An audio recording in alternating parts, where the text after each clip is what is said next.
ada sebuah jet tempur canggih yang sebelumnya pernah diminati atau hampir dibeli oleh Indonesia.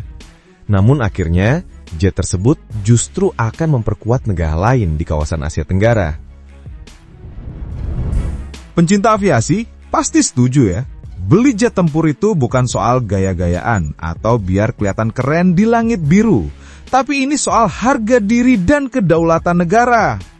Indonesia ini kan negaranya luar biasa luas, dari Sabang sampai Merauke. Lautnya aja lebih panjang dari garis pantai Eropa. Tapi sayangnya, jumlah jet kita nggak bisa sebanyak ikan di laut.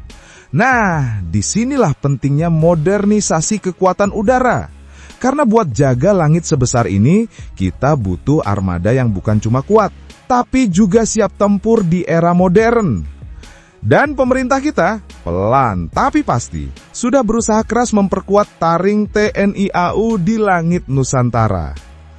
Tapi nih ya, urusan beli jet tempur itu nggak semudah belanja di marketplace. Kita nggak bisa klik add to cart terus bayar pakai e-wallet.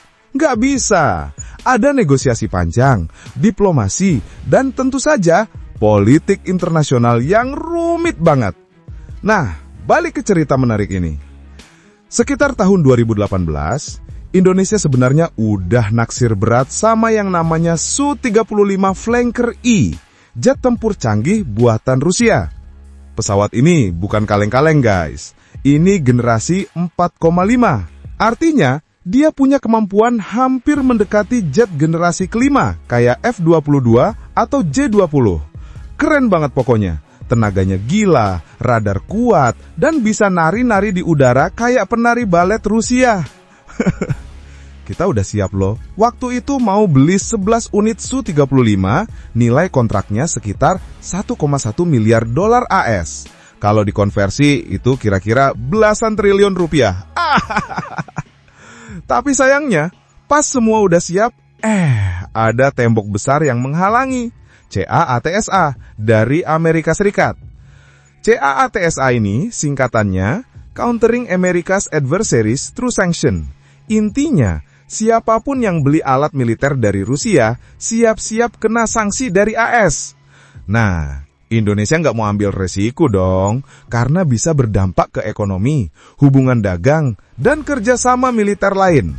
Akhirnya, dengan berat hati, pembelian itu dibatalkan pada tahun 2020. Nah, tapi nih ya, urusan beli jet tempur itu nggak semudah belanja di marketplace. Kita nggak bisa klik add to cart terus bayar pakai e-wallet. Nggak bisa. Ada negosiasi panjang, diplomasi, dan tentu saja politik internasional yang rumit banget. Nah, balik ke cerita menarik ini. Sekitar tahun 2018, Indonesia sebenarnya udah naksir berat sama yang namanya Su-35 Flanker E, jet tempur canggih buatan Rusia. Pesawat ini bukan kaleng-kaleng guys, ini generasi 4,5. Artinya, dia punya kemampuan hampir mendekati jet generasi kelima kayak F-22 atau J-20. Keren banget pokoknya. Tenaganya gila, radar kuat, dan bisa nari-nari di udara kayak penari balet Rusia. Kita udah siap loh. Waktu itu mau beli 11 unit Su-35, nilai kontraknya sekitar 1,1 miliar dolar AS. Kalau dikonversi itu kira-kira belasan triliun rupiah. Tapi sayangnya, pas semua udah siap, ada tembok besar yang menghalangi. CAATSA dari Amerika Serikat. Nah, CAATSA ini singkatannya Countering America's Adversaries Through Sanction. Intinya, siapapun yang beli alat militer dari Rusia, siap-siap kena sanksi dari AS. Nah, Indonesia nggak mau ambil resiko dong, karena bisa berdampak ke ekonomi, hubungan dagang, dan kerjasama militer lain. Akhirnya, dengan berat hati, pembelian itu dibatalkan pada tahun 2020. Tapi nih ya, urusan militer itu kayak urusan gosip. Kalau satu nggak jadi beli, pasti ada aja negara lain yang tiba-tiba muncul diam-diam. Dan kali ini, yang muncul adalah Vietnam.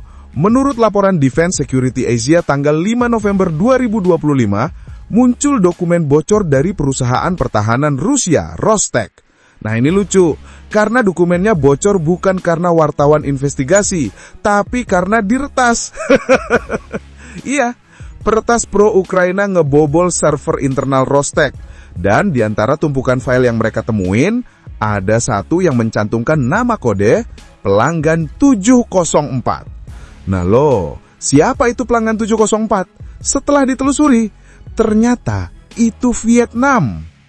Dan di situ tertulis jelas, Vietnam udah menerima 9 unit sistem peperangan elektronik udara dan akan dapat 26 sistem pengacau radar berbasis darat pada tahun 2025. Nilainya sekitar 190 juta dolar AS. Itu bukan angka kecil, teman-teman. Dan kalau udah ngomongin peperangan elektronik, ini bukan sekedar alat buat ngejam sinyal tetangga, tapi teknologi tingkat tinggi buat bikin radar musuh buta seketika.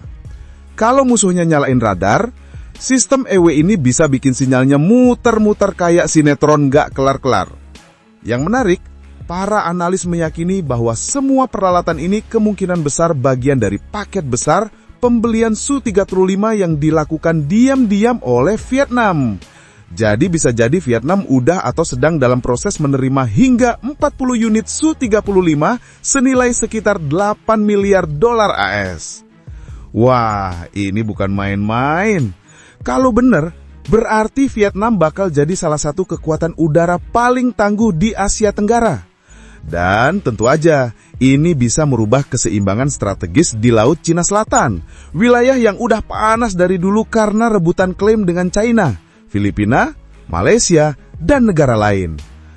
Jadi bayangin aja, Su-35 Vietnam terbang di langit Laut Cina Selatan dengan sistem EW yang aktif, radar musuh di-blur semua, dan komunikasi mereka langsung ngaco kayak sinyal wifi di kosan rame.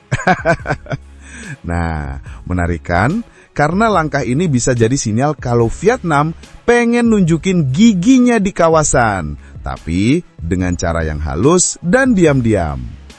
Nah, sekarang pertanyaannya, kalau Vietnam beneran punya sampai 40 unit Su-35 dan segudang sistem peperangan elektronik canggih itu, gimana nasib Indonesia? Karena teman-teman, kita ini sama-sama berada di kawasan yang ramai banget. Asia Tenggara itu ibarat kompleks perumahan yang penghuninya semua suka modif kendaraan perang. Filipina upgrade radar, Malaysia nambah jet FA-50, Singapura udah duluan pakai F-15SG dan sebentar lagi F-35B. Sekarang Vietnam tiba-tiba datang dengan Su-35-nya yang silent but deadly. Kalau diibaratkan, langit Laut Cina Selatan itu sekarang udah kayak jalan tol yang macet. Bukan mobil yang lewat, tapi jet tempur semua. Su-35 dari Vietnam, F-35 dari Singapura, F-16 dari Filipina, dan mungkin nanti KF-21 dari Indonesia. Amin dululah ya. Tapi jangan salah, meskipun Indonesia gagal dapetin Su-35 waktu itu, bukan berarti kita berhenti berbenah. Justru dari situ pemerintah belajar bahwa modernisasi pertahanan nggak bisa bergantung pada satu negara aja. Makanya sekarang kita lihat, Indonesia makin banyak kerjasama dengan berbagai pihak. Ada KF-21 Boramai bareng Korea Selatan, ada Rafale dari Prancis, bahkan ada pembahasan soal drone tempur dan sistem pertahanan udara yang makin modern. Dan lucunya lagi nih, kadang netizen suka komentar, wah, kok Indonesia lama banget beli jetnya? Padahal teman-teman, beli jet tempur itu bukan kayak beli motor di dealer. Harus uji coba, negosiasi, training pilot, simulasi senjata, bahkan mikirin suku cadangnya. Bayangin aja, kalau jetnya rusak, masa kita mau cari spare partnya di toko online? Jadi ya, langkah Indonesia itu memang lambat, tapi pasti. Karena targetnya bukan cuma punya jet keren, tapi punya sistem pertahanan udara yang menyeluruh dan bisa berdiri sendiri. Mulai dari pilotnya, radarnya, sampai teknologinya. Indonesia. Tapi tentu aja, langkah Vietnam ini bikin peta kekuatan udara di kawasan jadi berubah. Kalau dulu orang mikir yang paling menonjol itu Singapura atau Malaysia, sekarang Vietnam mulai naik ke panggung besar. Dan percayalah, negara-negara di sekitar, termasuk Indonesia, pasti lagi ngitung-ngitung di meja strategi masing-masing. Kalau Vietnam punya Su-35, kita harus siapin apa nih buat ngimbangin? Karena di dunia pertahanan nggak ada istilah diam. Kalau tetangga beli senjata baru, negara lain langsung mikir, waduh, kalau besok ada apa-apa, kita siap nggak nih? Jadi ya, jangan heran kalau beberapa tahun ke depan, langit Asia Tenggara bisa jadi makin sibuk. Bukan karena pesawat komersil, tapi jet-jet tempur yang saling unjuk kemampuan.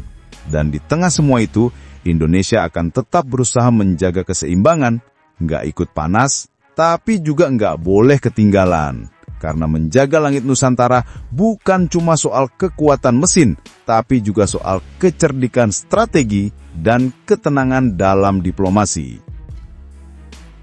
Thanks banget buat yang udah nonton sampai habis. Kalau suka, ya di like aja. Kalau merasa cocok, langsung subscribe. Dan kalau jempol udah gatal pengen ngetik, antem aja tuh kolom komentar. Mau debat? Boleh. Mau bercanda? Gas. Yang penting sopan.